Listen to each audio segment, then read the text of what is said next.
Te parlok sai senpat ha kane ke video ngan ai ki jing bentiep na ki kam bela penlaj da ka MHIS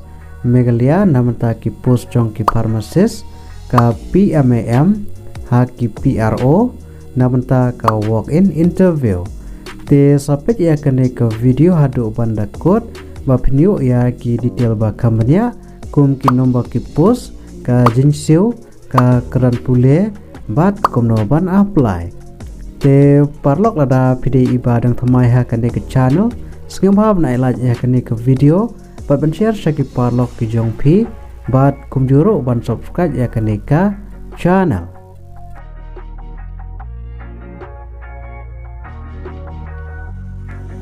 ka Megalia Health Insurance Scheme MHIS ka code application UP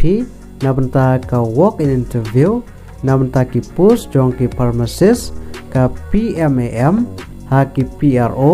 namanta ka Joy Civil Hospital Yalong ka bdei namanta ki post jong ki contractual basis bat ka tarik long interview ka dei ha ka santrik February arjar arpusau te namanta ki post jong ki pharmacist ki nomor ki post ki belaj ke dontang ka way bat namanta ka jinsiu ka ba khat arajar ha ka shibnai bat namanta ka keran pule ki shim ki bela pendep ya ka dipam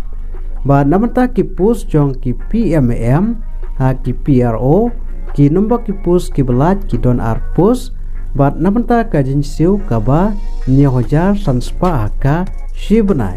bat namanta ka keran pule ki shim ki bela pendep ya ka class 12 pass lengba ka computer knowledge bat ha kerta ka philap na apply kadai ha kerta ka bakat pra ha dolai po arsnam kerta bat namanta ka application fees nil omdan bat namanta ka selection process kadai lengba ka interview te komno philap na apply namanta ka MHIS Megalia namanta ki post jong ki pharmacist ka PMAM ha ki PRO job vacancy te parlok ada pidon kamon bat ka keran pule pila ban attend direct ha ka walk in interview ka ban long ha ka santre ko February ajar pusau ha ka port kroi BJM